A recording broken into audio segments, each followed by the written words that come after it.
ba sa inyo? Medyo umulan-ulan dito sa amin at laking tulong talaga ang ulan, ano? Grabe talaga yung pawis tsaka init ngayon. Pero hindi po yun yung topic natin ngayon. Hindi perspiration, kundi inspiration. Uy, type nyo naman. Let's make this interactive. In the chat section, comment section below, do share with me who or what inspires you. Because you never know, somebody here online might read what you wrote or will write and will actually come to think, oh nga no, ako din. Or oo nga no, kailangan ko yun. When I was thinking of the word inspiration, bigla ko naalala yung estudyante kong to. So the story goes, one late Friday afternoon, I received an unexpected visit from one of my former students. She was in my 5th grade class, and when she was about to graduate from 6th grade, she paid me a visit in my classroom. She wanted to say goodbye before leaving for the United States for good, as she was anticipating junior high school. I invited her for a talk and one last walk around the school. Kami ng dalawa, we just walked around the campus, reminiscing on the different important places in the classroom, cafeteria, our classroom, her seat.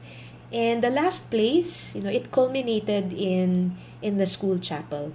So I invited her to sit down and, to allow me to pray for her, to pray over her. Before she left, I asked her, what's the one thing you'll always remember about this school? Without hesitation, she looked at me with love, and the 6th grader said, you. Naalala ko noon, I remember the moment precisely, and it still reminds me of that emotion. I mean, I didn't read that to self-promote or para itaas ang sarili kong bangko, but I'm sure all of you have had experiences like that, diba? That because of you, because of your guidance, or because of your presence, your help, somebody saw you as their source of strength or source of inspiration. Ayan na naman ako. Sorry. Talagang occupational hazard ko po ang madaling mapaiyak at madala, no? But yeah, I still remember that when she said, you. She just pointed at me and she said, you. How about you guys? Who or what inspires you? And the lesson that I put there at the end of the story is this. People will forget what you said. People will forget what you did. But people will never forget how you made them feel. Especially if you're a teacher, you have tons and tons and tons of things to say, as required by your lesson plan, diba? As required by the school, school curriculum. And we are, yun yung capital natin, words, blah, blah, blah, blah, blah. And most of it are forgotten, diba? Words are forgotten. The things that you have done may have been forgotten or maybe forgotten, but people will never forget how you made them feel. And to me, I think that's the essence of inspiring other people. It's really about the arousing emotions and even the imagination. That's what they'll remember, and that's what they will carry with them. The stories, the experiences they've had with you, or experiences you've had with them.